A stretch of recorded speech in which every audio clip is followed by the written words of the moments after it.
Hello friends, அனைவருக்கும் வணக்கம். So group 2A எக்ஸாமுடைய நோட்டிஃபிகேஷனில் தெரிஞ்சிக்க வேண்டிய முக்கியமான விஷயங்கள் பற்றி நம்ம இந்த வீடியோவில் பார்க்கலாம். ஸோ முக்கியமாக நம்ம தெரிஞ்சிக்க வேண்டிய 4 விஷயங்கள் இருக்குது. ஃபஸ்ட்டு விஷயம் என்ன அப்படின்னா குரூப் 2A மெயின்ஸை பொறுத்த வரைக்கும் அது அப்ஜெக்டிவ் டைப் தான். அந்த அப்ஜெக்டிவ் டைப் எக்ஸாம் பொறுத்த வரைக்கும் ஓஎம்ஆரில் இருக்க போகிறதுல கம்ப்யூட்டர் பேஸ்டு எக்ஸாமாக தான், அதாவது சிபிடி எக்ஸாமாக தான் இருக்க போகுது. சரிங்களா? இது நிறைய பேருக்கு ஷாக்காக கூட இருக்கலாம், ஆனால் இது எதிர்பார்த்த ஒன்று தான். ஸோ அதை பற்றி பார்க்கலாம், அதுக்கு எப்படி தயாராகலாம் அப்படிங்கிறதையும் பார்க்கலாம். ரெண்டாவது விஷயம் பொறுத்த வரைக்கும் ஸோ என்னென்ன போஸ்ட்டுக்கு எவ்வளோ வேகன்சி அப்படிங்கிறத பார்க்கலாம். ஏன்னா அப்போ தான் நமக்கான ஆப்பர்ச்சுனிட்டி எவ்வளோ அப்படிங்கிறத நம்ம தெரிஞ்சுக்க முடியும். ஸோ மூணாவது விஷயம் பொறுத்த வரைக்கும் என்னன்னா, ஸோ எல்லாருமே எல்லா போஸ்ட்டுக்கும் எலிஜிபிள் இல்லை. அப்போ நம்ம எந்தெந்த போஸ்ட்டுக்கெலாம் எலிஜிபிள் அப்படிங்கிறத தெரிஞ்சுக்கணும். நிறைய போஸ்ட்டுக்கு என்ன டிகிரிங்கிறது எலிஜிபிள், ஆனால் சில போஸ்ட்டுக்கு குறிப்பிட்ட டிகிரி தான் எலிஜிபிள், சில குறிப்பிட்ட ப்ரிஃபரன்ஸ் வச்சிருந்தா தான் எலிஜிபிள் அப்படிங்கிறத கொடுத்துருப்பாங்க. ஸோ அப்போ அந்த ப்ரிஃபரன்ஸ் நம்மள்ட்ட இருந்துச்சு அப்படின்னா அதில் நம்மளால் ஈஸியாக போயிட முடியும். ஸோ அப்போ அதுக்கான வாய்ப்புகள் என்ன அப்படிங்கிறத நம்ம கண்டிப்பாக தெரிஞ்சுக்கணும். ஸோ நாலாவது விஷயம் என்ன அப்படின்னா ஸோ யாரெல்லாம் பிலிம்ஸ்ங்கிறது காமன் தான், குரூப் 2A காமன் தான். யாரெல்லாம் அந்த பிலிம்ஸில் இருந்து மெயின்ஸ்க்கு யாரெல்லாம் செலக்ட் பண்ண போகிறாங்க, குரூப் 2A மெயின்ஸ்க்கு யார் செலக்ட் பண்ண போகிறாங்க, குரூப் 2 மெயின்ஸ்க்கு செலக்ட் பண்ண போகிறாங்க, எப்படி செலக்ட் பண்ண போகிறாங்க அப்படிங்கிற விஷயங்கள் பார்க்கலாம். சரிங்களா? இந்த மெயினான 4 விஷயங்கள் இதுதான் எல்லாருக்கும் கேள்வியாக இருக்கக்கூடியது. இது 4 பார்க்கலாம். அது கூடவே மற்ற முக்கியமான இன்ஃபர்மேஷன் என்ன அப்படிங்கிறதும் பார்த்துடலாம். ஃபஸ்ட்டு 1 by 1ஆகவே போயிடலாம். ஃபஸ்ட்டு இதுக்கான நோட்டிஃபிகேஷன் இன்றைக்கி தான் நமக்கு சுட இன்றைக்கி தான் நோட்டிஃபிகேஷன் வெளியிட்டிருக்காங்க. குரூப் 2A ரெண்டுத்துக்கும் காமனான நோட்டிஃபிகேஷனாக தான் விட்டுருக்காங்க. ஏன்னா ரெண்டுத்துக்குமே காமனான பிலிம்ஸ் தான். மெயின்ஸை பொறுத்த வரைக்கும் ரெண்டுத்துக்குமே தனித்தனியாக பிரிஞ்சிடும். ஸோ இதில் முக்கியமான டேட் அப்படின்னா நோட்டிஃபிகேஷன் இன்றைக்கி தான் வந்துச்சு. ஸோ இதுக்கான அப்ளை பண்ணுறதுக்கான லாஸ்ட் நாள் நெக்ஸ்ட்டு மந்த்து 19ஆம் தேதி.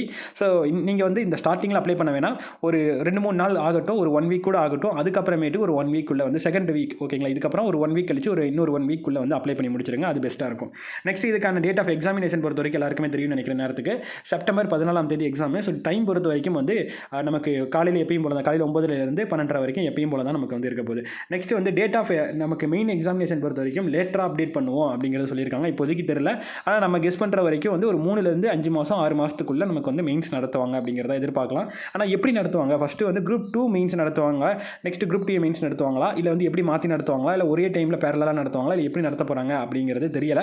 பட் இதெல்லாமே பின்னாடி தான் நமக்கு தெரியும். எனக்கு தெரிஞ்சு என்ன தோணுது அப்படின்னா, இந்த ரெண்டுத்தில் ஏதாவது ஒரு மெயின்ஸை ஃபஸ்ட்டு நடத்திட்டு 2வது மெயின்ஸை இன்னும் கொஞ்சம் டைம் கொடுத்து 2வது மெயின்ஸை நடத்தலாம். மேபி அப்படி தான் இருக்கும் நான் நினைக்கிறேன். ஸோ எப்படி நடக்குது அப்படிங்கிறது பிலிம்ஸை முடிஞ்சால் மட்டும்தான் நமக்கு தெரியும். சரிங்களா? ஸோ அது பார்க்கலாம். என்னோட கேஸ் என்ன அப்படின்னா, ரெண்டுத்தில் ஏதாவது ஒரு மெயின்ஸ் ஃபஸ்ட்டு நடத்த முடிஞ்சுட்டு 2வது மெயின்ஸ் அதுக்கப்புறம் நடக்கலாம். ஃபஸ்ட்டு குரூப் 2 மெயின்ஸ் நடந்துட்டு அதுக்கப்புறம் குரூப் 2A மெயின்ஸ் அதுக்கப்புறமேட்டு ஒரு 3 மாதம் கழிச்சு நடக்கலாம், அல்லது 2 மாதம் கழிச்சு நடக்கலாம். அந்த மாதிரி ஏதாவது அமையலாம். ஸோ இது எப்படி அப்படிங்கிறது நமக்கு அப்புறம் தான் வெயிட் பண்ணி தான் பார்க்க முடியும். ஸோ அதுக்கு அடுத்தது முக்கியமான டீட்டெயில் அப்படின்னு பார்க்கும்போது ஸோ வேகன்சிஸ், ஸோ எதுக்கு எவ்வளோ வேகன்சி அப்படிங்கிறத பார்க்கலாம். ஃபஸ்ட்டு ஒரு சந்தோஷமான மகிழ்ச்சியான விஷயம் என்ன அப்படின்னா குரூப் 2 வேகன்சி ஒரு 100க்குள்ளே தான் இருக்குமா அப்படின்னு நம்ம எதிர்பார்த்திருந்த டைமில். ஸோ குரூப் 2க்கான வேகன்சி பொறுத்த வரைக்கும் ஒரு 500 வேகன்சி கிட்ட நமக்கு கொடுத்துருக்காங்க. எவ்வளோ குரூப் 2க்கான வேகன்சி 500 வேகன்சி. ஸோ அப்போ டிஸ்கிரிப்டிவில் எழுதுறவங்க என்னன்னா, இந்த 500 அப்படிங்கிறப்ப குரூப் 2 போஸ்ட்டுக்கு எலிஜிபிள் ஆகிறவங்க 500 அப்படிங்கிற ரேஷியோவில் பார்க்கும்போது 5000 பேரை மெயின்ஸ்க்கு எடுப்பாங்க, குரூப் 2 மெயின்ஸ்க்கு எடுப்பாங்க. சரிங்களா? ஸோ அப்போ அந்த மாதிரி நமக்கு வாய்ப்புகள் குரூப் 2 போஸ்ட்டை பொறுத்த வரைக்கும் இருக்கும். ஸோ 507 போஸ்டிங் குரூப் 2 போஸ்ட்டில் கொடுத்துருக்காங்க. சரிங்களா? ஆனால் இதில் என்ன மேட்டர்னா ஸோ இதில் பெரும்பான்மையான போஸ்ட் எதில் வந்துடும் அப்படின்னா டெபுட்டி கமர்ஷியல் டேக்ஸ் ஆஃபீஸர் அப்படிங்கிறதுலேயே பெரும்பான்மையான போஸ்ட் வந்துருது 336. ஸோ இதில் இன்னொரு சர்ப்ரைசிங்கான விஷயம் என்ன அப்படின்னா ஃபாரஸ்டர் அப்படிங்கிற போஸ்ட் இருக்குது. இப்போ எப்படி நமக்கு குரூப் 4ல் ஃபாரஸ்ட் கார்டு, ஃபாரஸ்ட் வாட்சர் அப்படிங்கிற போஸ்ட் ஆட் பண்ணாங்க இல்லையா, அதே மாதிரி இந்த ஃபாரஸ்டர் போஸ்ட்டும் ஆட் பண்ணியிருக்காங்க. ஸோ இது 107 + 7, சரி, அப்படிங்கிறனால நமக்கு 114 போஸ்ட் ஆட் ஆயிருக்கு. அதனால தான் இவ்வளோ வேகன்சி நமக்கு வந்திருக்கு. சரிங்களா? 114 வேகன்சி ஆட் ஆனனால தான் இந்த போஸ்ட் வந்திருக்கு. அதே மாதிரி இந்த டெபுட்டி கமர்ஷியல் டேக்ஸ் ஆஃபீஸர் இதுலேயே 336 போஸ்ட்டுக்கு மேலே இதில் வந்துருது. சரிங்களா? இது ரெண்டு ரிமூவ் பண்ணிட்டு பார்த்தோம் அப்படின்னா ஒரு 50 போஸ்ட்டு தான் இருக்கும். ஸோ இந்த 2 இதில் தான் நம்ம மெஜாரிட்டியான போஸ்ட்டு குரூப் 2ல் வந்திருக்கு. அதே மாதிரி அதுக்கு அடுத்தபடியாக எல்லாரும் எதிர்பார்க்கறது சப் ரிஜிஸ்டரில் 5 வேகன்சி மட்டும் தான், போஸ்ட் மட்டும் தான், வேகன்சி மட்டும் தான் கொடுத்துருக்காங்க. ஸோ அதுக்கு அப்புறமேட்டுக்கு பார்த்தீங்க அப்படின்னா இந்த முனிசிபல் கமிஷனர் அப்படிங்கிற அந்த போஸ்ட் நிறைய பேர் எதிர்பார்ப்பாங்க. ஸோ நான் பார்த்த வரைக்கும் முனிசிபல் கமிஷனர் அப்படிங்கிறது கொடுக்கவே இல்லை. ஸோ நான் இதுக்கு முன்னாடி குரூப் 2Aல இருந்துச்சு, அதுக்கப்புறம் குரூப் 2க்கு சேஞ்ச் பண்ணிட்டேன்னு சொன்னாங்க. ஆனால் இப்போ வரைக்கும் கொடுக்கல. பட் மேபி எனக்கு என்ன தோணுது அப்படின்னா, மேபி இதுக்கு அப்புறமேட்டு கூட ஆட் பண்ணாலும் பண்ணலாம். சரிங்களா? இனிமேல் எது வேணால் நடக்கலாம், இல்லை அப்படியே ஆட் பண்ணாமல் கூட போகலாம். ஆனால் வாய்ப்புகள் பின்னாடி இன்னும் இருக்குது. சரிங்களா? இப்போதைக்கு இதில் ஒரு 500 வேகன்சி, இதில் நமக்கு குரூப் 2Aல பொறுத்த வரைக்கும் நமக்கு ஒரு 1820 வேகன்சி கொடுத்துருக்காங்க. ரெண்டுத்தையும் ப்ளஸ் பண்ணோம் அப்படின்னா 1300 வேகன்சிக்கு மேலே, 2300 வேகன்சிக்கு மேலே வந்திருக்கு. இதுக்கு முன்னாடி 2000 + வேகன்சி, 2000 கிட்ட தான் வேகன்சி இருந்துச்சு. ஸோ நான் அப்பயே தெளிவாக சொல்லியிருந்தேன், கண்டிப்பாக இந்த வேகன்சி இன்க்ரீஸ் ஆகும். 2300, 2500, 2700 வரைக்கும் போகலாம், 2300 கூட போகலாம் அப்படிங்கிறத சொல்லியிருக்கேன். ஸோ இப்போதைக்கு நமக்கு நோட்டிஃபிகேஷன் வரும்போது 300 வேகன்சி இன்க்ரீஸ் பண்ணி 2300 வேகன்சியாக கொடுத்துருக்காங்க. இது அதுக்கப்புறமேட்டுக்கு பிலிம்ஸ் முடிஞ்சதுக்கப்புறமேட்டு கூட இது ஒரு 2500, 600, 700 மாறலாம். அல்லது நமக்கு மெயின்ஸ் முடிஞ்சதுக்கு அப்புறமேட்டுக்கு இந்த 2500 2700 ஆகி அதுக்கப்புறம் மெயின்ஸ் முடிகிறப்ப வந்து நமக்கு 3000 வேகன்சியாக கூட வரலாம். இதுக்கு முன்னாடி அந்த மாதிரி நடந்திருக்கு. ஸோ அதனால் இதை நினச்சி வேகன்சி நினச்சி நீங்கள் இது பண்ணவே வேணாம், ஒரி பண்ணிக்கவே வேணாம். ஸோ இந்த வேகன்சி கட்டாயமாக இன்க்ரீஸ் ஆகும். சரிங்களா? இதுக்கு முன்னாடி 2000 இருந்தது, இப்போ 2300 ஆயிருக்கு. இதுக்கப்புறம் 2500 700 3000 வரைக்கும் கூட போகலாம். சரிங்களா? அது ஞாபகம் வச்சுக்கோங்க. ஸோ குரூப் 2 பொறுத்த வரைக்கும் எனக்கு தெரிஞ்சு வந்து இந்த ஃபாரஸ்டர் ஆட் பண்ணனால ஓவராலாக கொஞ்சம் இன்க்ரீஸ் ஆயிருக்கு. அண்ட் அதே மாதிரி இந்த போஸ்ட்டில் மட்டும் தான் அதிகமாக இருக்குது. மற்றபடி முனிசிபல் கமிஷனர் எதிர்பார்த்த அந்த ஒரு போஸ்ட்டை காணும். சப் ரிஜிஸ்டர் அப்படிங்கிற இதில் வந்து பொறுத்த வரைக்கும் 5 வேகன்சி தான் கொடுத்துருக்காங்க. சரிங்களா? இதனால் மனம் தளர்ந்து இருக்க வேணாம். ஸோ தொடர்ந்து உங்களுடைய ப்ரிப்பரேஷன் அமைச்சுக்கோங்க. கண்டிப்பாக இந்த வேகன்சி இன்க்ரீஸ் ஆகலாம், புதிய போஸ்ட் இன்க்ளூட் ஆகலாம். சரிங்களா? இது வந்து கட்டாயமாக நடக்கலாம். ஸோ அதை நினச்சி இது பண்ண வேணாம். அதே மாதிரி இங்கே ஸ்டார்லாம் கொடுத்துருக்காங்க இல்லையா, அந்த ஸ்டார்னு கொடுத்துருக்கிறதுலாம் வந்து ப்ளஸ் ஆகலாம் மைனஸ் ஆகலாம் அப்படிங்கிறனால கொடுத்துருக்காங்க. அந்த ஸ்டார்னு கொடுக்கலனாலுமே கட்டாயமாக அது ப்ளஸ் அண்ட் மைனஸ் ஆகிறதுக்கான வாய்ப்புகளும் இருக்குது. ஸோ நெக்ஸ்ட்டு குரூப் 2A இது போஸ்டிங்கை பொறுத்த வரைக்கும் வந்து இதில் நிறைய போஸ்டிங் வந்து வருது. ஸோ அதே மாதிரி இந்த குரூப் 2வில் பொறுத்த வரைக்கும் இந்த போஸ்ட் இருக்கு இல்லையா, இந்த போஸ்ட்டை பொறுத்த வரைக்கும் இதுக்கு வந்து எல்லாருமே எலிஜிபிள் இல்லை. ஸோ இதுக்கு வந்து லா முடிச்சிருந்தா மட்டும்தான் எலிஜிபிள். அதனால தான் இது வந்து பிங்க் கலரில் வந்து மார்க் பண்ணியிருக்கேன். அதே மாதிரி வந்து குரூப் 2A போஸ்டிங்கை பொறுத்த வரைக்கும் இதில் ஃபுல் டைம் ரெசிடென்ஷியல் வார்டன் இருக்கு இல்லையா, இதுக்கும் வந்து என்னன்னா எக்ஸ் சர்வீஸ் மேன் மட்டும்தான் வந்து எலிஜிபிள். ஒரு வேகன்சி தான் கொடுத்துருக்காங்க, இருந்தாலும் எக்ஸ் சர்வீஸ் மேன் மட்டும்தான் எலிஜிபிள். பட் இதில் என்ன ஒரு வாய்ப்புனா, எக்ஸ் சர்வீஸ் மேனாக உங்களுக்கு தெரிஞ்சவங்க யாராவது இருந்தாங்க அப்படின்னா அவங்களுக்கு இதை தெரியப்படுத்துங்க. ஸோ இதில் ஏன்னா எக்ஸ் சர்வீஸ் மேனாக இருந்து அவங்க வந்து இந்த குரூப் 2Aக்கு நிறைய பேர் ட்ரை பண்ணுவாங்க. அதுக்கான வாய்ப்புகள், அதுக்கான போட்டிங்கிறது அந்த அளவுக்கு இருக்காது. ரொம்ப குறைவான பேர் தான் இதுக்கு ட்ரை பண்ணுவாங்க. ஸோ அப்படி யாராவது உங்களுக்கு தெரிஞ்சவங்க உங்களோட ரிலேட்டிவ்ல இருந்தாங்க அப்படின்னா ட்ரை பண்ண சொல்லுங்கள். அவங்களுக்கான வாய்ப்புகள் நல்லாவே இருக்குது. சரிங்களா? ஒரு வேகன்சி தான், பட் இருந்தாலும் கிடைக்கிறதுக்கான சான்சஸ் இருக்குது. ஓகே, நெக்ஸ்ட் வந்து ரெவன்யூ அசிஸ்டன்ட் நிறைய பேர் எதிர்பார்க்குறது. ஸோ அதுக்கு வந்து நமக்கு வந்து ஒவ்வொரு டிஸ்ட்ரிக்ட் வைஸாகவே வந்து கொடுத்துருக்காங்க. ஸோ அது செக் பண்ணி பார்த்துக்கோங்க. ரெவன்யூ அசிஸ்டன்ட் குரூப் 2Aல நிறைய பேர் ஆசைப்படுறது ரெவன்யூ அசிஸ்டன்ட் ஆசை பண்ணுவாங்க. ஸோ அதுக்கு வந்து ஒவ்வொரு டிஸ்ட்ரிக்ட் வைஸாகவே கொடுத்துருக்காங்க. எவ்வளோ வேகன்சி எவ்வளோ வாய்ப்புகள் இருக்குங்கிறத பார்த்துக்கோங்க. நெக்ஸ்ட் வந்து பார்த்தோம் அப்படின்னா அது எல்லாமே அசிஸ்டன்ட் போஸ்ட். குரூப் 2Aனாலே வந்து மேக்ஸிமம் எல்லாமே அசிஸ்டன்ட் அப்படின்னு தான் வரும். ஸோ அசிஸ்டன்ட் போஸ்ட் எல்லாமே வந்து கொடுத்துருக்காங்க. ஸோ என்னென்ன டிபார்ட்மெண்ட்டுக்கு அப்படிங்கிற மாதிரிலாம் கொடுத்துருக்காங்க. ஸோ இப்போ வேணா செக் பண்ணி பாருங்கள். நெக்ஸ்ட் பார்த்திங்க அப்படின்னா வந்துட்டு இந்த பர்சனல் கிளர்க்குன்னு இருக்கு இல்லையா, ஸோ இதுக்கும் எல்லாருமே வந்து எலிஜிபிள் இல்லை. ஆனால் இதுக்கு நீங்கள் டைப்பிங்கு இதே மாதிரி ஷார்ட் ஹேண்ட் வச்சிருக்கீங்க அப்படின்னா நீங்கள் வந்து எலிஜிபிள். சரிங்களா? ஸோ டைப்பிங் ஷார்ட் ஹேண்ட் வச்சிருக்கீங்க அப்படின்னா குரூப் 4க்கு மட்டும் உங்களுடைய வாய்ப்பு இல்லை. இந்த குரூப் 2Aலையுமே இந்த 121 போஸ்டிங் உங்களுக்காக இருக்குது. ஸோ நீங்கள் ட்ரை பண்ணிங்கன்னா இதில் கூட உங்களால் வந்து மற்றதில் கிடைக்கலனா கூட இதில் கூட உங்களுக்கான வாய்ப்புகள் வந்து அமையும். சரிங்களா? ஸோ இது மற்றவங்க எலிஜிபிள் இல்லை. ஸோ அதனால் இது நம்ம கிடைக்குமான்னு யோசிக்க வேணாம். இது வந்து ஸ்டெனோ அண்ட் ஷார்ட் ஹேண்டோ, அதை டைப்பிங் அண்ட் ஷார்ட் ஹேண்ட் முடிச்சவங்க மட்டும் தான் இதுக்கு எலிஜிபிள். ஓகேங்களா? வந்து இந்த எக்ஸ்டென்ஷன் ஆஃபீஸர் அப்படின்னு இருக்கு இல்லையா, எக்ஸ்டென்ஷன் ஆஃபீஸர் அப்படின்னு இருக்கு இல்லையா, ஸோ இதுக்கு 22 வேகன்சி கொடுத்துருக்காங்க. இதுக்குமே எல்லாருமே எலிஜிபிள் இல்லை. டிகிரி முடிச்சு அது கூடவே வந்து என்னன்னா கோஆப்ரேட்டிவ் சொசைட்டி அதோடைய ட்ரைனிங் வந்து முடிச்சிருக்கணும். கோஆப்ரேட்டிவ் ட்ரைனிங் வந்து முடிச்சிருந்தா மட்டும்தான் இதுக்கு வந்து எலிஜிபிள்.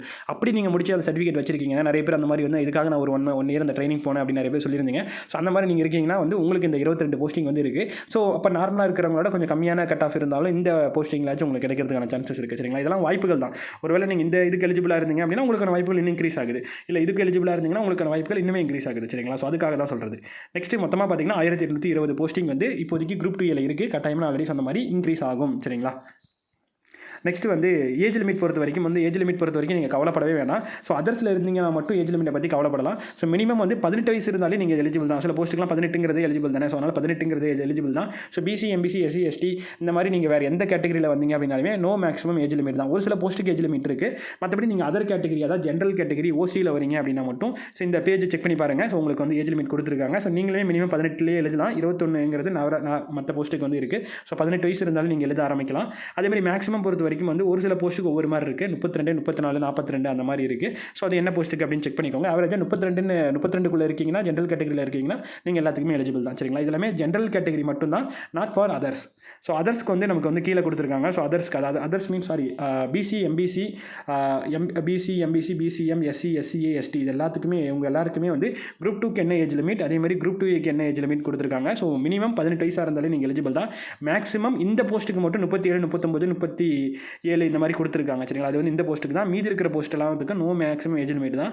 அதே மாதிரி குரூப் 2Aல வரக்கூடிய மேக்ஸிமம் போஸ்ட்டுக்கு வந்து பார்த்தீங்கன்னா நோ மேக்ஸிமம் ஏஜ் லிமிட் தான். சரிங்களா? ஸோ சிம்பிளாக புரிஞ்சுக்கணும்னா நீங்கள் இப்போ பிசி, எம்பிசி இந்த மாதிரி எந்த கேட்டகரியில் வந்தீங்க அப்படின்னாலும் 18 வயசில் குறைஞ்சபட்சம் நீங்கள் வந்து இருந்தாலே 18 வயசு இருந்தாலே எழுதலாம்.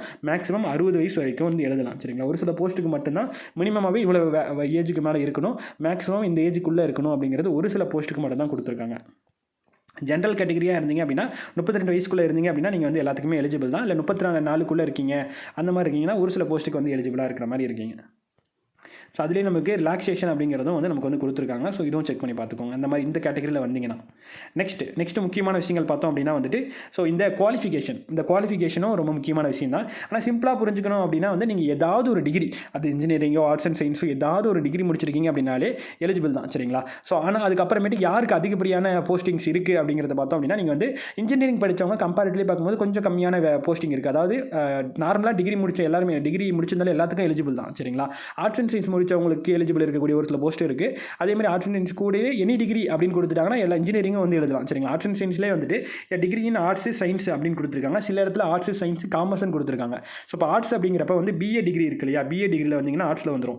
பிஎஸ்சி டிகிரியில் வந்தீங்க அப்படின்னா பிஎஸ்சினா பிஎஸ்சி கம்ப்யூட்டர் சயின்ஸாக இருக்கலாம், மேத்தமெட்டிக்ஸ் ஃபிசிக்ஸ் அப்படிங்கிற மாதிரி சயின்ஸில் டிகிரியில் வரீங்க அப்படின்னா பிஎஸ்சி டிகிரியில் வரீங்க இல்லையா, ஸோ அவங்க எல்லாருமே அதுக்கு எலிஜிபிள். இல்லை வந்து நமக்கு வந்து காமர்ஸ் அப்படின்னு கொடுக்குறாங்க அப்படின்னா பிகாம் டிகிரியில் வரீங்க இல்லையா, ஸோ நீங்கள் எல்லாருமே எலிஜிபிள். சில இடத்துல வந்துட்டு எனி டிகிரி ஏதாவது ஒரு டிகிரி அப்படின்னு கொடுத்தாங்கன்னா எந்த டிகிரி முடிச்சாலும் ஏதாவது ஒரு டிகிரி முடிச்சிருந்தீங்க அப்படின்னாலே எல்லாத்துக்கும் நீங்கள் வந்து எலிஜிபிள் தான். சரிங்களா? ஸோ ஃபார் எக்ஸாம்பிளுக்கு இப்போ இந்த போஸ்ட்டுக்கு வந்து ஆர்ட்ஸும் சயின்ஸும் கொடுத்துருக்காங்க. அப்போ பிஏ பிஎஸ்சி இது முடிச்சவங்க எலிஜிபிள். அதே மாதிரி இந்த போஸ்ட்டுக்கு வந்து பார்த்தீங்கன்னா பிஏ பிஎஸ்சி பிகாம் 3 முடிச்சவங்க வந்து எலிஜிபிள். சரிங்களா? கீழே வந்து ப்ரிஃபரன்ஸும் கொடுத்துருப்பாங்க.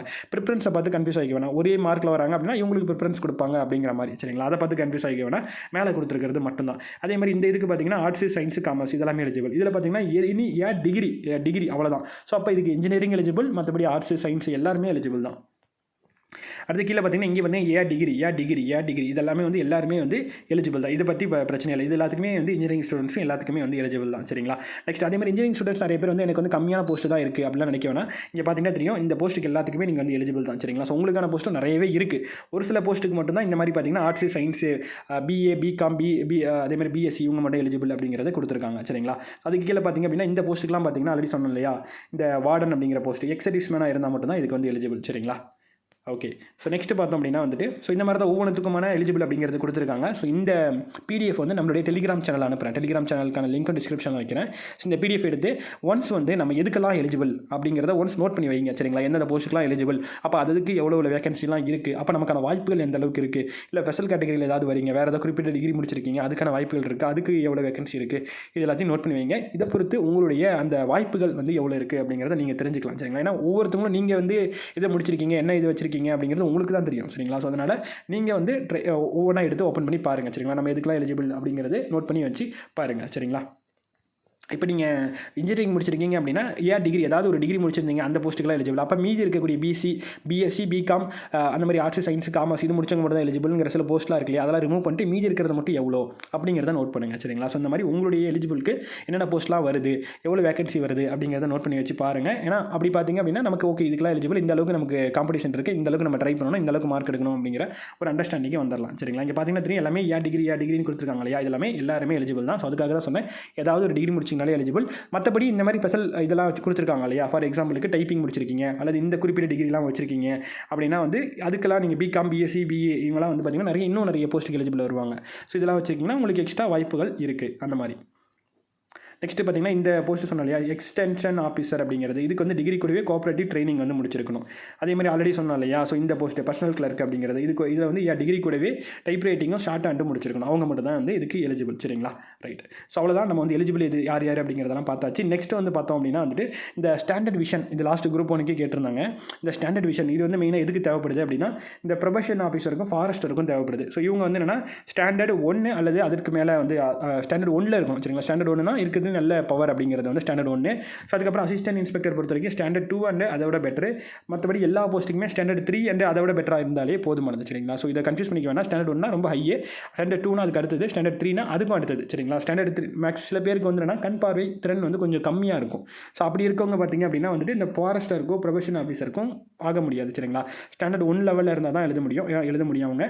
ஸோ அவங்க இப்போயே வந்துட்டு இந்த மாதிரி கொஞ்சம் கண் பார்வையில் திறனில் கொஞ்சம் குறைபாடு இருக்கவங்க உங்கள் பக்கத்தில் இருக்கக்கூடிய கிளினிக்கில் போயிட்டு உங்களுடைய கண்ணை வந்து செக்அப் பண்ணிக்கோங்க, என்ன ஸ்டாண்டர்டில் இருக்குது அப்படிங்கிறத பார்த்துக்கோங்க. அதை பார்த்துட்டு அப்ளை பண்ணுங்கள். ஏன்னா ஃபைனலாக நீங்கள் அப்ளைலாம் பண்ணிவிட்டு கடைசியில் அந்த போஸ்ட்டுக்கு உங்களால் எலிஜிபிளே இல்லைங்கிற நிலைமை வந்து வரக்கூடாது. அதனால் உங்களுடைய ஸ்டாண்டர்ட் விஷன் கண் பார்வையில் குறைபாடு இருக்குது, கண்ணாடி போடுறீங்க, உங்களுக்கு கொஞ்சம் கிட்ட பார்வை தூர பார்வைலாம் இருக்குது அப்படின்னா தயவு செஞ்சு நீங்கள் செக் பண்ணிக்கிறது நல்லது. சரிங்களா? நெக்ஸ்ட் வந்துட்டு ஹைட்டு அண்ட் செஸ்ட்டு. ஸோ இது வந்து ஃபாரஸ்டர் அப்படிங்கிற அந்த இதுக்கு மட்டும்தான். அதே மாதிரி இந்த 2A பொறுத்த வரைக்கும் வந்து இதுக்கு வந்து பிரச்சனை இல்லை. ஸ்டாண்டர்ட் 3 தான் கொடுத்துருக்காங்க. மேக்ஸிமம் எல்லாருக்குமே அந்த ஸ்டாண்டர்ட் 3ங்கிறது இருக்கும். நார்மலாக கண் பார்வை இருக்குது அப்படின்னாலே ஸ்டாண்டர்ட் 3 இருக்கும். சரிங்களா? நார்மலாக சின்ன சின்ன பிரச்சனைகள், அதாவது கொஞ்சம் எனக்கு பார்வையில் பிரச்சனை இருக்குது அப்படின்னா 3 இருக்கும். ரொம்ப பிரச்சனை இருக்கா அப்படிங்கிறத மட்டும் ஒன்ஸ் நீங்கள் செக் பண்ணிக்கோங்க. சரிங்களா? கண் பார்வையில் பிரச்சனை இருக்கனாலே செக் பண்ணிக்கிறது நல்லது. நெக்ஸ்ட் ஃபாரஸ்டருக்கு மட்டும் தான் இந்த ஹைட்டு செஸ்ட்டு அப்படிங்கிறது எல்லாமே. ஸோ இது நார்மலான பாடி இதில் இருக்கவங்க, ஃபிட்டாக இருக்கவங்க எல்லாருமே இந்த இதுக்குள்ளே வந்துருவாங்க. ஸோ அதே மாதிரி இந்த ஹைட்டு மட்டும் கொஞ்சம் பார்த்துக்கோங்க. ஸோ நார்மலாக இருக்கவங்க மேக்ஸிமம் வந்துருவாங்க. மற்றபடி ரொம்ப ஷார்ட்டாக இருக்கீங்க, அல்லது நான் ரொம்ப லீனாக இருக்கேன், இல்லை ரொம்ப ஃபேட்டாக இருக்கேன் அப்படின்னா மட்டும் நீங்கள் வந்து ஒன்ஸ் எல்லாமே செக் பண்ணி பார்த்துக்கோங்க. நார்மலாக செக் பண்ணிக்கிறது நல்லது. எவ்வளோ ஹைட் வெயிட் அப்படிங்கிறது, ஏன்னா நம்ம அப்ளை பண்ணும்போதே நம்ம பார்த்துட்டு தான் அப்ளை பண்ண வேண்டியது இருக்கும். ஸோ நீங்கள் எவ்வளோ எக்ஸாக்ட் ஹைட் இருக்கீங்க அப்படிங்கிறத பார்த்துக்கோங்க. உங்களோட செஸ்ட்டு நார்மல் ஸ்டேஜில் எப்படி, அதே மாதிரி விரிஞ்ச நிலையில் எப்படி, அதே மாதிரி நார்மல் ஸ்டேஜில் எப்படி அப்படிங்கிறதையும் வந்து நீங்கள் வந்து ஒன்ஸ் நோட் பண்ணி வச்சுக்கோங்க. சரிங்களா? நோட் பண்ணி வச்சிட்டிங்கன்னா குரூப் 1க்கு அப்ளை பண்ணும்போது இதெல்லாம் கேட்பாங்க. இந்த எக்ஸாமுக்கும் இதெல்லாம் வந்து நம்ம என்டர் பண்ண வேண்டியதாக இருக்குது. சரிங்களா? நோட் பண்ணி வச்சுட்டு இது போடுங்க. தப்பாக போட வேணாம். தப்பாக நீங்கள் வந்துட்டு நீங்கள் வந்துட்டு ரொம்ப லீனாக இருக்கீங்க, உங்களுக்கு இந்த செஸ்ட் மெஷர்மெண்ட் வராது, இல்லை ஷார்ட்டாக இருக்கீங்க, ஆனால் நீங்கள் வந்து சரி நம்ம போட்டு வைப்போம் அப்படின்லாம் தப்பாலாம் போட வேணாம். கரெக்டாக என்னவோ அது மட்டும் போடுங்க. ஏன்னா இதை முடிச்சுட்டு நம்ம ஒருவேளை நம்ம செலக்ட் ஆகிட்டோம், அந்த போஸ்ட்டுக்கு செலக்ட் ஆகிட்டோம் அப்படின்னா கூட நம்ம ஹைட்டு மெஷர்மெண்ட் இதெல்லாமே செக் பண்ணுவாங்க. சரிங்களா? அதனால் கரெக்டான இது மட்டும் போடுங்க. ஸோ நெக்ஸ்ட்டு வந்து எப்படி இதை குவாலிஃபை பண்ணுவாங்க, குரூப் 2லேருந்து குரூப் 2 பிலிம்ஸ் குரூப் 2A பிலிம்ஸ்லேருந்து மெயின்ஸ்க்கு எப்படி குவாலிஃபை பண்ணுவாங்க அப்படிங்கிறத கொடுத்துருக்காங்க. ஸோ குரூப் 2 பொறுத்த வரைக்கும் வந்து 1:10 ரேஷியோவில் எடுப்பாங்க. குரூப் 2A பொறுத்த வரைக்கும் 1:10 ரேஷியோவில் எடுப்பாங்க அப்படின்னு கொடுத்துருக்காங்க. அண்ட் கவுன்சிலிங்க்கு மற்றபடி சர்டிஃபிகேட் வெரிஃபிகேஷனுக்கு எந்த இதில் எடுப்பாங்க அப்படிங்கிறது கொடுத்துருக்காங்க. இதில் என்ன கொடுக்கல அப்படின்னா யாரை குரூப் 2A மெயின்ஸ்க்கு அனுப்புவாங்க, யாரை குரூப் 2 மெயின்ஸ்க்கு அனுப்புவாங்க அப்படிங்கிற டேட் கொடுக்கல. சரிங்களா? ஆனால் பட் இதுலேருந்து நம்ம ஓரளவுக்கு புரிஞ்சிக்க முடியுது. என்ன புரிஞ்சிக்க முடியுதுன்னா, இப்போ குரூப் 2 பொறுத்த வரைக்கும் 1:10 அப்படிங்கிற ரேஷியோ அப்படிங்கிறப்ப நமக்கு ஒரு 500 வேகன்சி இருக்குன்னு வச்சுக்கோங்களேன். ஸோ அப்போ 5000 பேர்த்தை வந்து நம்ம எடுப்பாங்க அப்படிங்கிறது புரிஞ்சிக்க முடியுது. லாஸ்ட்டில் ஒரே கட் ஆஃபில் இருந்தாங்கன்னா அவங்க சேர்த்து எடுப்போம் அப்படின்னு சொல்லியிருக்காங்க. அப்போ கண்டிப்பாக வந்து 5000லேருந்து ஒரு 5500 வரைக்கும் 5300 வரைக்கும் வந்து போகிறதுக்கான வாய்ப்புகள் வந்து இருக்குது. சரிங்களா? ஸோ ஒரு அப்ராக்சிமேட்டாக ஒரு 5000 வச்சுக்கலாம். ஸோ அப்போ ஃபஸ்ட்டு இந்த நமக்கு இந்த மற்ற ரிசர்வேஷன் படி ஃபஸ்ட்டு வந்து 5000 பேர்த்துக்குள்ளே வரவங்களை வந்து குரூப் 2க்கு ஃபில்டர் பண்ணுவாங்க. குரூப் 2 மெயின்ஸ் வந்து எழுத வைப்பாங்க. சரிங்களா? நெக்ஸ்ட்டு வந்து குரூப் 2Aக்கு என்ன கொடுத்துருக்காங்க அப்படின்னா நமக்கு 1:10 ரேஷியோ அப்படிங்கிறது இங்கேயும் நமக்கு அதே தான் கொடுத்துருக்காங்க. சரிங்களா? இந்த 1:10 ரேஷியோ வந்து நம்ம எப்படி அண்டர்ஸ்டாண்ட் பண்ணிக்க கூடாதுன்னா, குரூப் 2 போஸ்ட்டும் குரூப் 2A போஸ்ட்டும் 2 வேகன்சி சேர்த்து அண்டர்ஸ்டாண்ட் பண்ணிக்கக்கூடாது. இப்போ ரெண்டும் சேர்த்துக்கினா வந்து 2300க்கு மேலே வருது. அப்போ 2300க்கு பார்த்திங்க அப்படின்னா நமக்கு 23000 பேருக்கு மேலே எடுப்பாங்க அப்படிங்கிற மாதிரி நம்ம என்ன பண்ணிக்கக்கூடாதுன்னா புரிஞ்சிக்கக்கூடாது. என்ன அப்படின்னா குரூப் 2Aக்கு எவ்வளோ வேகன்சி இருக்குது, 1800 ப்ளஸ் வேகன்சி தான் இருக்குது. சரிங்களா? அப்போ 18000 ப்ளஸ் பேரை தான் வந்து இங்கே எடுப்பாங்க அப்படிங்கிறத நம்ம வந்து 18000 ப்ளஸ் பேரை தான் வந்து இங்கே எடுப்பாங்க அப்படிங்கிறத நம்ம வந்து புரிஞ்சுக்கணும். ஏன்னா 1:10 இந்த வேகன்சிக்கு 1:10, அந்த வேகன்சிக்கு 1:10 அப்படிங்கிறதான் கொடுத்துருக்காங்க. சரிங்களா? இப்போ இதில் என்ன ஒரே ஒரு கேள்வி, மிகப்பெரிய கேள்வி, எல்லாருக்கும் வரக்கூடிய கேள்வி என்னன்னா, இப்போ நான் வந்து குரூப் 2ல 1:10 எடுக்கிறேன் அப்படின்னா அப்போ அதில் நான் டாப்பில் வந்திருப்பேன். அப்போ நான் குரூப் 2A மெயின்ஸ்க்கு எலிஜிபிள் இல்லையா அப்படிங்கிற கேள்வி நிறைய பேருக்கு வரும். எனக்கு தெரிஞ்சு அப்படி வரதுக்கு வாய்ப்பு இல்லை. ஸோ இப்போ நம்ம குரூப் 2 அப்படிங்கிறதுல வந்து டாப்பில் இருக்கக்கூடிய 1:10 எடுப்பாங்களா? ஸோ அப்போ ஒரு 5000 பேர் எடுக்கிறாங்கன்னு வச்சுக்கோங்களேன். அவங்க குரூப் 2 வந்து மெயின்ஸ் எழுதுவாங்க. சரிங்களா? நெக்ஸ்ட் குரூப் 2Aக்கு வந்து டாப்பில் இருக்கக்கூடிய 1:10 எடுக்கிறாங்க அப்படின்னா அங்கே வந்து ஒரு 18000 பேர் எடுக்கிறாங்கன்னு வச்சுக்கோங்களேன். அந்த 18000 பேருக்குள்ளேயும் இந்த 5000 பேர் வந்துருவாங்க கண்டிப்பாக. புரியுதுங்களா? ஸோ அந்த 18000 பேர்த்துலேயும் 5000 பேர் வந்துருவாங்க. அப்போ அவங்கள வந்து என்னென்னா இந்த குரூப் 2 மெயின்ஸ் எழுதுவாங்க, குரூப் 2A மெயின்ஸ் எழுதுவாங்க. சரிங்களா? அது வந்து ஒரே டைமில் நடக்குமா, இல்லை ஒரு வாரம் கேப்பில் நடக்குமா, அடுத்தடுத்த நாள் நடக்குமா அப்படிங்கிற கேள்வி வந்து நிறைய பேருக்கு வந்து வரலாம். ஸோ அதுக்கான தெளிவான விளக்கம் TNPSC இன்னும் சொல்லலை. பிலிம்ஸ் முடிஞ்சால் தான் நமக்கு வந்து தெரியும். ஆனால் எனக்கு தெரிஞ்சு என்ன தோணுது அப்படின்னா, ப்ராக்டிக்கலாக எப்படி வைக்க முடியும் அப்படின்னு எனக்கு தெரிஞ்சு என்ன தோணுதுன்னா, ஃபஸ்ட்டு வந்து குரூப் 2 மெயின்ஸை வச்சுட்டு தென் வந்து குரூப் 2A மெயின்ஸை வந்து வைக்கலாம். சரிங்களா? ஃபார் எக்ஸாம்பிளுக்கு இப்போ மெயின்ஸ் வந்து நமக்கு பிலிம்ஸ் வந்து நமக்கு வந்து செப்டம்பர் 14 நடக்குதா? ஸோ அதுக்கப்புறமேட்டுக்கு நமக்கு ஒரு 3 மந்த் கழிச்சு நமக்கு வந்து குரூப் 2 மெயின்ஸ் வந்து நடக்கலாம். அதுக்கப்புறம் ஒரு 3 மந்த் கழிச்சு குரூப் 2A மெயின்ஸ் நடக்கலாம். சரிங்களா? இந்த மாதிரி தான் நடக்கலாம்னு எனக்கு தோணுது. ஏன்னா ஒருத்தங்க 2 எக்ஸாம் எழுதுறதுக்கு வாய்ப்பு தராங்க அப்படின்னா ப்ரிப்பேர் பண்ணுறதுக்கும் வாய்ப்பு தரணும். கரெக்ட்டுங்களா? ஸோ அப்போ வந்து நமக்கு பிலிம்ஸ் முடிச்சுட்டு ஒரு 3 மாதம் கழிச்சு குரூப் 2வும் அதுக்கடுத்து ஒரு 3 மாதம் கழிச்சு குரூப் 2A மெயின்ஸும் நடக்கிறதுக்கான வாய்ப்புகள் இருக்குது அப்படிங்கிறது எனக்கு தோன்ற விஷயங்கள். இவங்க வச்சிருக்கிறத வச்சு நான் சொல்கிறேன். ஸோ இது ரைட்டாக வரலாம் அல்லது மாற்றியும் வந்து வரலாம். இது எப்படிங்கிறது பிலிம்ஸ் முடிச்சு TNPSC தெளிவான விளக்கம் கொடுத்தா மட்டும் தான் நமக்கு வந்து புரியும். சரிங்களா? இப்போதைக்கு உங்களோட அண்டர்ஸ்டாண்டிங்காக எனக்கு என்ன தோணுதோ அதை நான் உங்களுக்கு சொல்லியிருக்கேன். சரிங்களா? மேக்ஸிமம் இதுதான் வரதுக்கான வாய்ப்புகளும் இருக்குது. ஓகே, நெக்ஸ்ட் வந்து சர்டிஃபிகேட் வெரிஃபிகேஷனுக்கு 1:3 அல்லது 1:2 ரேஷியோவில் எடுப்போம் அப்படிங்கிற மாதிரி வந்து கொடுத்துருக்காங்க. இதெல்லாம் பேசிக்காக நமக்கு தெரிஞ்ச விஷயங்கள் தான். சரிங்களா? ஸோ அது வந்து ஃபாரஸ்டருக்கு மட்டும் நமக்கு வந்து என்னென்னா எண்டூரன்ஸ் டெஸ்ட் அப்படிங்கிறது இருக்கும். ஸோ அதுக்கு 1:5 ரேஷியோ. அப்போ அந்த சம்திங் 100 வேகன்சி கொடுத்துருந்தாங்க இல்லையா ஃபாரஸ்டருக்கு. ஸோ அப்போ 1:5 அப்படிங்கிறப்ப வந்து ஒரு 500 பேருக்கு மேலே நமக்கு வந்து இதுக்கு எண்டூரன்ஸ் டெஸ்ட்டுக்கு எடுப்பாங்க. ஸோ இதெல்லாம் பின்னாடி நமக்கு மெயின்ஸ் முடிச்சதுக்கு அப்புறமேட்டுக்கு பார்த்துக்க வேண்டிய விஷயங்கள். சரிங்களா? ஓகே, இதுக்கப்புறம் பார்த்தோம் அப்படின்னா அந்த எண்டூரன்ஸ் டெஸ்ட் இருக்கு இல்லையா, ஃபாரஸ்டருக்கு மட்டும் தான் எண்டூரன்ஸ் டெஸ்ட் இருக்கும், மற்ற எல்லாருக்கும் இருக்காது.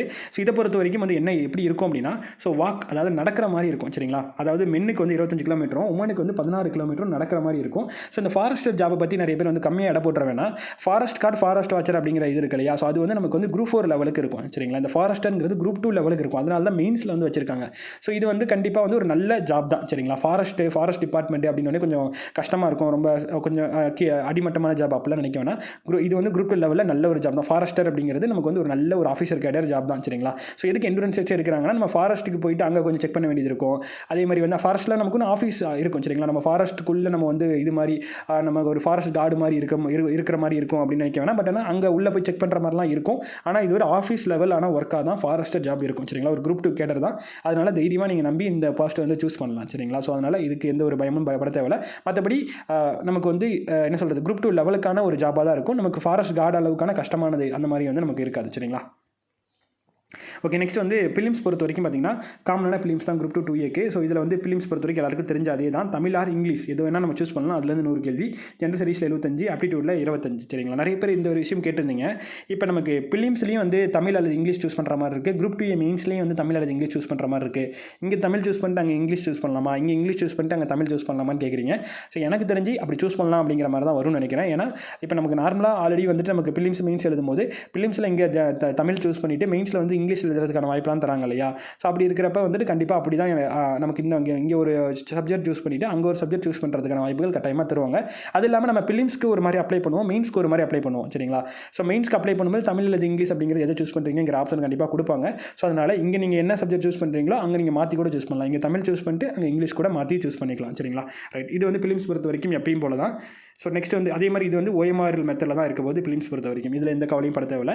நெக்ஸ்ட் வந்து மெயின்ஸை பொறுத்த வரைக்கும் குரூப் 2 மெயின்ஸு. ஸோ ஆல்ரெடி தெரிஞ்ச விஷயங்கள் தான். தமிழ் எலிஜிபிலிட்டி டெஸ்ட் இருக்கும், 100 மார்க்குக்கு இருக்கும். ஜென்ரல் ஸ்டடீஸ்லேருந்து நமக்கு வந்து 300 மார்க்குக்கு டிஸ்கிரிப்டிவில் இருக்க போகுது சரிங்களா. டிஸ்கிரிப்டிவில் இருக்க போது 3 மணி நேரம் தான், எப்பயும் போல தான். ஸோ இந்த மாதிரி உங்களுக்கு வந்து இருக்க போகுது. ஸோ இதுக்கு முன்னாடி நமக்கு வந்து 12 மார்க்கு, 15 மார்க்கு, 6 மார்க் இந்த மாதிரி தான் வந்து மெயின்ஸ் இருந்துச்சு.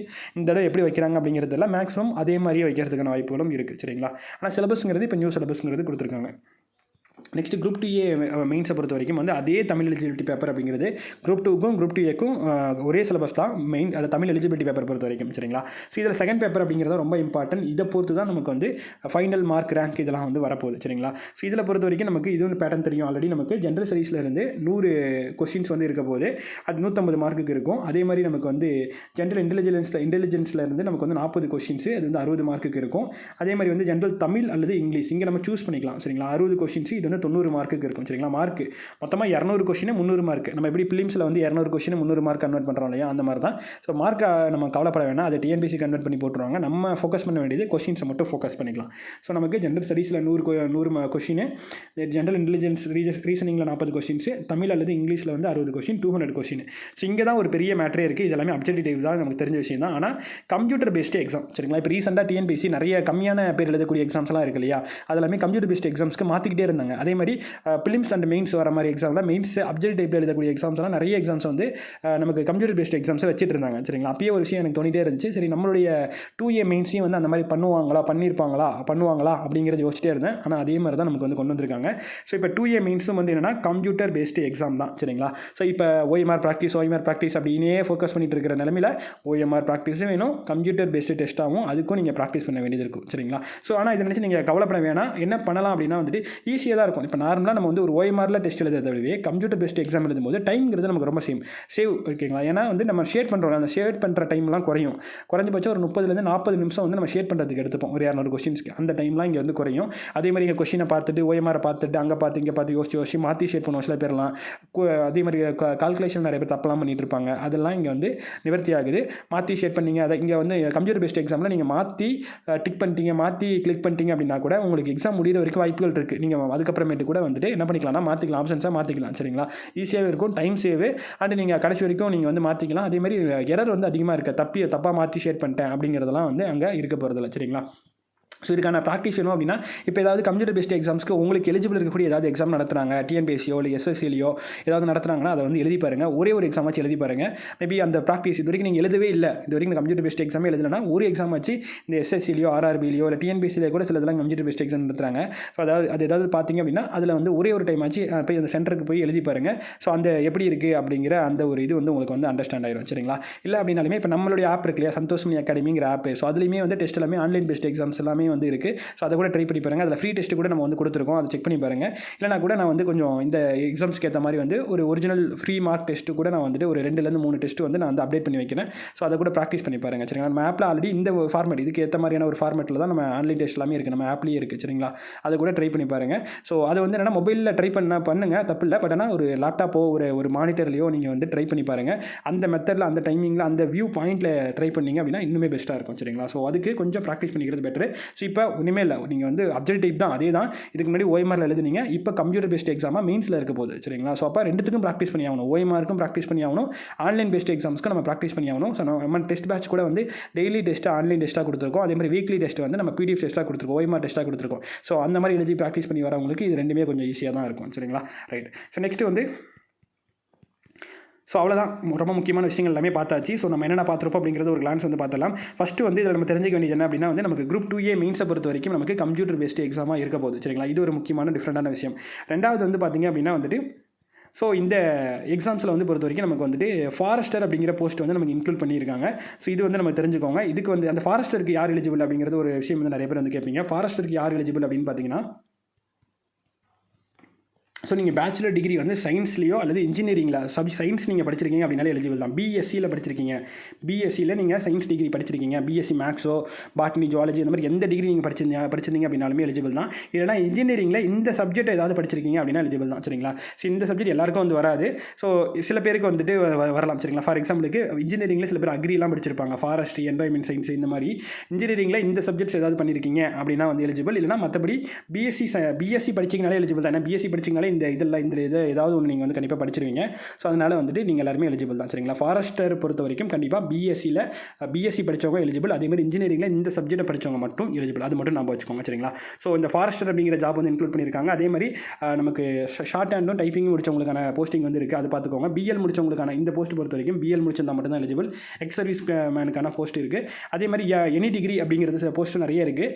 அதே மாதிரி பிஎஸ்சி, பிகாம், பிஏ இந்த டிகிரி முடித்தவங்களுக்கான வாய்ப்புகளும் வந்து நிறையவே இருக்குது. சரிங்களா? இன்ஜினியரிங் ஸ்டூடெண்ட் வரவே ஆர்ட்ஸ் அண்ட் சயின்ஸ் ஸ்டூடெண்ட்ஸ்க்கான போஸ்டிங் வந்து நிறைய கொடுத்துருக்காங்க. சரிங்களா? ஸோ அதுவும் செக் பண்ணி பார்த்துக்கோங்க. அதே மாதிரி வேகன்சி எவ்வளோ அப்படிங்கிறது பார்த்தாச்சு. ஏஜ் லிமிட் பொறுத்த வரைக்கும் பிரச்சனை இல்லை. அதர்ஸ்க்கு மட்டும்தான் வந்து ஜென்ரல் கேட்டகரிக்கு மட்டும் தான் ஏஜ் லிமிட் இருக்குது. ஸோ அதை செக் பண்ணி பார்த்துக்கோங்க. அண்டு தென் வந்து நமக்கு எவ்வளோ வேகன்சி, ஒவ்வொரு போஸ்ட்டுக்கும் என்னென்ன வாய்ப்புகள் இருக்குது அப்படிங்கிறத பார்த்துருப்போம். ஸோ கட்டாயமாக இந்த போஸ்டிங் வந்து இந்த வேகன்சி பொறுத்த வரைக்கும் இன்க்ரீஸ் ஆகும். இப்போதைக்கு நமக்கு 500+ அப்படிங்கிறது நமக்கு வந்துட்டு குரூப் 2ல் இருக்குது, 1800+ அப்படிங்கிறது நமக்கு குரூப் 2A இருக்குது. ஸோ இது கட்டாயமாக இந்த 500+ அப்படிங்கிறது வந்து நமக்கு வந்து ஒரு 600+ அப்படிங்கிறதுக்கு இன்க்ரீஸ் ஆகலாம். சரிங்களா? 600-700 வரைக்குமே கூட போகலாம். இந்த 1800 அப்படிங்கிறது வந்து ஒரு 2300 வரைக்குமே கூட போகலாம். சரிங்களா? டோட்டலாக இப்போ 2300+ இருக்கிற வேகன்சி வந்து நமக்கு வந்துட்டு ஒரு 2500+ இல்லைனா ஒரு 2800, 3000 வரைக்குமே கூட கட்டாயமாக வந்து போகலாம். சரிங்களா? ஏதாவது வேகன்சி நல்லா இன்க்ரீஸ் பண்ணணும்னு நினச்சாங்கன்னா போகலாம். ஆனால் எனக்கு தெரிஞ்சு குறைஞ்சபட்சம் 2500க்கு மேலே போயிடும். சரிங்களா? அதில் எந்த ஒரு மாற்று கருத்தும் இல்லை. ஸோ அப்ளை பண்ணுறதுக்கான டேட் வந்து இன்னிலேருந்து நீங்கள் அப்ளை பண்ணிக்கலாம். அர்ஜென்ட் பட்டு அப்ளை பண்ண வேணாம். ஒரு 1 வீக் கழிச்சு 4 நாள் கழிச்சு அப்ளை பண்ண ஆரம்பிங்க. லாஸ்ட் வரைக்கும் வெயிட் பண்ண வேணாம், முன்கூட்டியே அப்ளை பண்ணிடுங்க. சரிங்களா? அப்ளை பண்ணும்போது அந்த செஸ்ட்டு, ஹைட்டு இதெல்லாம் கரெக்டாக அப்ளை பண்ணுங்கள். ஸ்டாண்டர்ட் டிவிஷன் உங்கள் கண்ணில் ஏதாவது குறைபாடுகள் இருக்குது அப்படின்னு நினச்சிங்க அப்படின்னா நல்லா செக் பண்ணிவிட்டு அப்ளை பண்ணுங்கள். சரிங்களா? பக்கத்தில் இதில் கிளினிக்கில் போய் செக் பண்ணிவிட்டு, ஐ கிளினிக்கில் போய் செக் பண்ணிவிட்டு அப்ளை பண்ணுங்கள். நீங்கள் இதில் கூட போய் செக் பண்ணலாம். எங்கன்னா உங்களோட ஜிஹெச் இருக்கு இல்லையா, அங்கே கூட போய் ஃப்ரீயாக கூட நீங்கள் செக் பண்ணிக்கலாம். இல்லை அப்படின்னா நீங்கள் ஐ கிளினிக்கில் கூட செக் பண்ணுங்கள். ஏன்னா நம்ம கண் எப்படி இருக்குது அப்படிங்கிறத செக் பண்ணுறதுல எந்த தப்பும் இல்லை. ஆனால் நம்ம எக்ஸாமுக்கு கட்டாயமாக நம்ம ஸ்டாண்டர்ட் 1, 2, 3 அப்படிங்கிறது போடணும். சரிங்களா? அதே மாதிரி செஸ்ட், ஹைட் இதெல்லாமே கரெக்டாக போடுங்க. ஸோ இதெல்லாம் கரெக்டாக பண்ணிட்டீங்க அப்படின்னாலே நம்ம வந்து போதும். அதே மாதிரி எக்ஸாம்ஸ்க்கு பொறுத்த வரைக்கும் 85 நாள் இருக்குது அப்படிங்கிற அந்த பயம்லாம் வேணாம், அழகாக கிளியர் பண்ணிடலாம். நம்ம வந்து பிலிம்ஸ் தான் வந்து கிளியர் பண்ண வேண்டியது இருக்குது. பிலிம்ஸ் அப்படிங்கிறதா ஒன்று எலிஜிபிலிட்டி தான். சரிங்களா? எலிஜிபிலிட்டியில் வந்து நம்ம வந்து ஒரு 18,000 பேருக்குள்ள 20,000 பேத்துக்குள்ள ஒரு ஆளாக போகணும். சரிங்களா? 20,000 பேத்துக்குள்ள ஒரு ஆளாக போகிறதுங்கிறது ஓகே ரொம்ப கஷ்டம் அப்படிங்கிறதுல ஈஸி தான். பட் ஆனால் ரொம்ப ஈஸி இல்லை, கஷ்டம் தான், ஆனால் ரொம்ப கஷ்டம் இல்லை, அந்த மாதிரி தான். சரிங்களா? ஸோ நமக்கு தேவையானது மார்க்கை ஸ்கோர் பண்ணணும். ஒரு 150, 155க்கு மேலே கட்டாயமாக எடுத்தோம்னா நம்ம வந்து எலிஜிபிள் ஆயிடலாம். அதே மாதிரி குரூப் 2 மெயின்ஸ்க்கு படிச்சுட்டு இருக்கவங்க கட்டாயமாக வந்து நல்லா படிங்க. ஏன்னா பிலிம்ஸில் நீங்கள் டாப் ஸ்கோர் எடுத்தீங்கன்னா மட்டும்தான் குரூப் 2 மெயின்ஸ்க்கு நம்ம எழுத முடியும். ஃபஸ்ட்டு 5,000 பேத்துக்குள்ள ஒரு ஆளாக வரணும். சரிங்களா? அப்போ தான் நீங்கள் குரூப் 2 மெயின்ஸ் எழுத முடியும். ஸோ அப்போ குரூப் 2 மெயின்ஸ்க்கு ஃபோக்கஸ் பண்ணுறவங்க ஒரு 160+, 160+ டார்கெட் வச்சுக்கோங்க. ஸோ அப்படி டார்கெட் வச்சு படிச்சிங்கன்னா தான் நீங்கள் எலிஜிபிள் ஆவீங்க. ஸோ இந்த குரூப் 2 இது பண்ணுறாங்க 155+ டார்கெட் வச்சு படிங்க சரிங்களா. இவங்க வந்து குரூப் 2 சொல்ல போனால் இன்னும் 165 கூட டார்கெட் வச்சு படிங்க சரிங்களா. ஏன்னா டார்கெட் அதிகமாக வைக்கிற வரைக்கும் பிரச்சனை இல்லை. பட் ஆனால் எப்படி நமக்கு வருது அப்படிங்கிறது தெரியல. எனக்கு தெரிஞ்சு என்ன தோணுது அப்படின்னா ஒரு 150+ வந்து குரூப் 2க்கான கட் ஆஃப் ஆகும், 160+ வந்து குரூப் 2க்கான கட் ஆஃப் ஆகும் வரலாம். ஆனால் ஒரு 5 கொஸ்டின் சேர்த்து வச்சு டார்கெட் வச்சு படிக்கிறது நல்லதாக இருக்கும் சரிங்களா. ஸோ அவ்வளோதான், எல்லா முக்கியமான டீட்டெயில்ஸும் வந்து பார்த்தாச்சு. ஸோ நல்லபடியாக படிங்க. எல்லாருக்கும் all the best. Thank you so much.